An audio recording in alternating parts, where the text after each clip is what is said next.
Frères et sœurs bien-aimés, bonjour, nous sommes aujourd'hui le jeudi 30 avril et je suis, comme chaque jour, très heureux de vous retrouver ce midi pour partager quelques instants avec vous. Et je voudrais aujourd'hui revenir sur cette belle figure de l'Église que nous avons fêtée hier. Je veux parler de Sainte Catherine de Sienne. Je voudrais revenir un petit peu sur elle parce que, comme un certain nombre d'entre vous l'ont constaté, nous avons été hier pendant la messe malicieusement interrompus. Par conséquent, vous n'avez pas entendu tout ce que j'ai pu dire sur elle durant le premier temps de l'homélie. Je ne vais pas vous refaire l'homélie, rassurez-vous, mais je voudrais simplement vous dire quelques mots sur elle.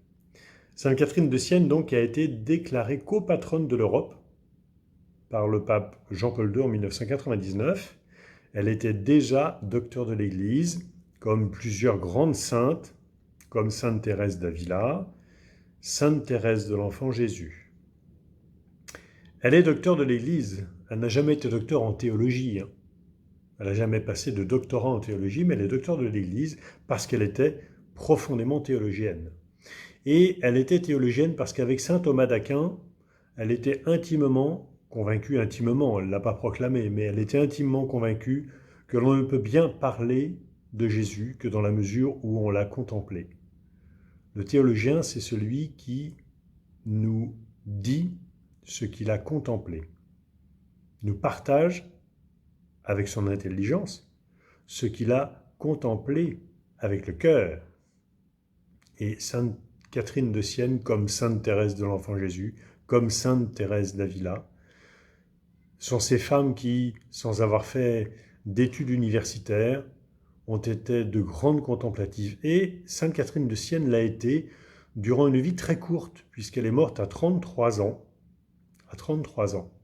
et qu'elle a vécu une grande partie de sa vie recluse, on dirait aujourd'hui confinée, c'est même le mot qu'utilisera Jésus lorsqu'il l'invitera à sortir de sa retraite pour aller au-devant de ceux à qui il souhaite qu'elle apporte la bonne nouvelle du salut, qu'il soit souverain pontife, roi, grand de ce monde, comme les plus pauvres. Donc je pense que c'est une sainte que nous pouvons invoquer justement pour vivre ce temps de confinement dans lequel nous sommes de façon salutaire, de façon profitable, de façon bénéfique. Car il y a le temps dans lequel nous sommes, et puis il y aura l'après. Et il est souhaitable que ce que nous vivrons après, eh bien, soit le prolongement de ce que nous aurons vécu pendant le temps du confinement.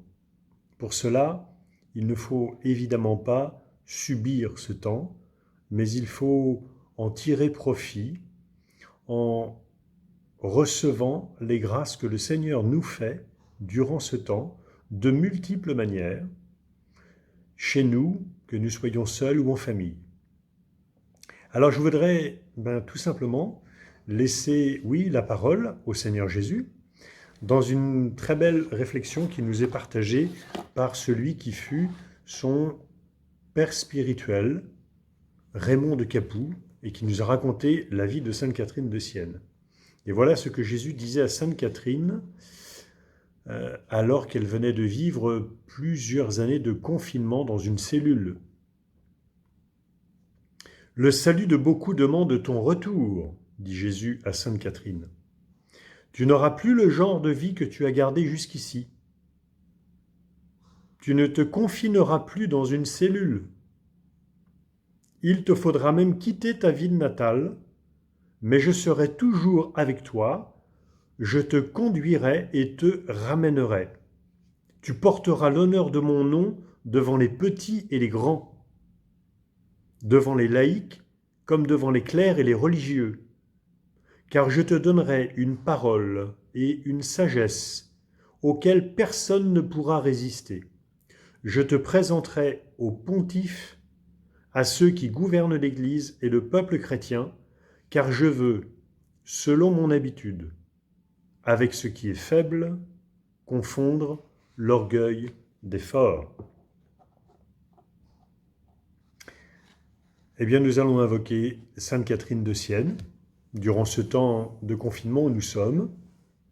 Nous invoquerons aussi Sainte Thérèse de l'Enfant Jésus, qui fut elle aussi confinée dans son Carmel et qui est quand même devenue la patronne des missions et docteur de l'Église.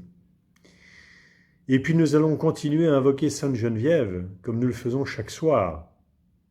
Et comme hier, je vous avais dit que nous trouverions de nouveaux moyens de nous rapprocher les uns des autres, il y en a un que je vous propose aujourd'hui.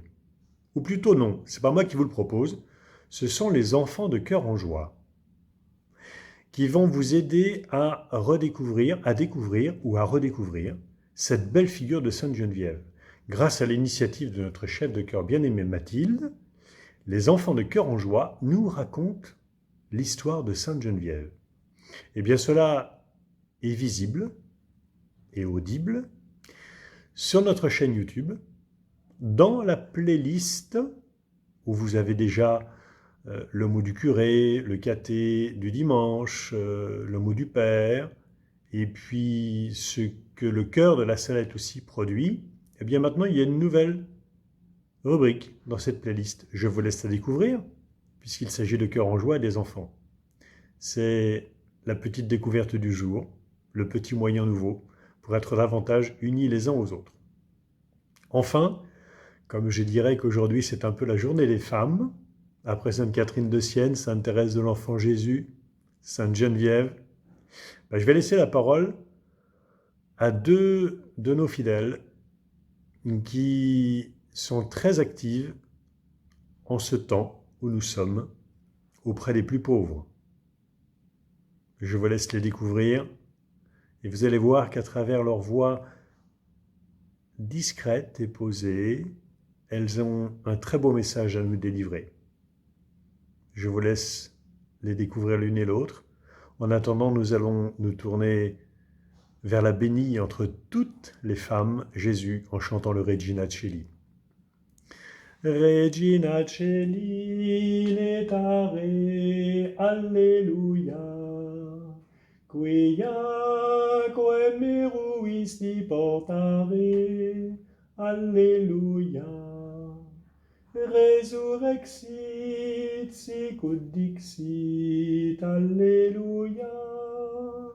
Ora pro nobis Deum, alléluia. Haut les cœurs et vive la joie et bon appétit. Et à ce soir, j'espère sans interruption durant la messe. À bientôt. Laurence et Mechtilde, bonjour. Je suis très heureux de vous accueillir dans mon bureau aujourd'hui pour vous inviter à nous partager un petit peu comment vous vivez l'expérience nouvelle que nous avons mise en place ici sur la paroisse avec la distribution des repas, l'une et l'autre travaillant, se dévouant plus exactement, à un poste particulier et assez différent. Laurence plus dans l'ombre, Mechtilde plus dans la lumière, d'ailleurs ça se voit sur les visages. Donc Laurence étant davantage à la coordination du bénévolat, et puis Mechtilde à la coordination du service sur le terrain, en lien avec les bénévoles et les pauvres. Donc comment vous vivez cette expérience en tant que fidèle de la paroisse, et puis aussi comment vous voyez à partir de cette expérience ce que nous pourrions vivre au niveau de la paroisse après le confinement. Voilà, quand nous aurons retrouvé une vie paroissiale ordinaire. À vous la parole. Mechtilde. Déjà, pour moi, c'était une première expérience. Quand vous m'avez appelé, je vous ai dit oui tout de suite sans réfléchir et j'ai réfléchi après. Et je me suis dit que toute seule, forcément, je ne pourrais rien faire. Et heureusement, j'avais déjà en germe une équipe très, très au fait de certaines questions. Et puis, et quand vous avez demandé à Laurence de s'occuper des bénévoles, on a commencé à travailler tout de suite avec une grande efficacité. C'est un travail d'équipe aussi avec Gaëlle et son sourire et son café quotidien. Et votre présence aussi chaque jour à la distribution permet vraiment de mettre une demande du diocèse qui devient une œuvre paroissiale. Et c'est en ça que pour demain, c'est quelque chose qui certainement pourra continuer dans la forme qu'on ne connaît pas encore aujourd'hui, mais où chacun a sa place avec sa petitesse, ses petits talents, ses petites disponibilités. En fait, chacun aussi a un cœur à donner et c'est ce qui donne en priorité. C'est pas un service de solidarité lambda qu'on rend, c'est vraiment un service de charité et de charité de la paroisse au service des plus pauvres.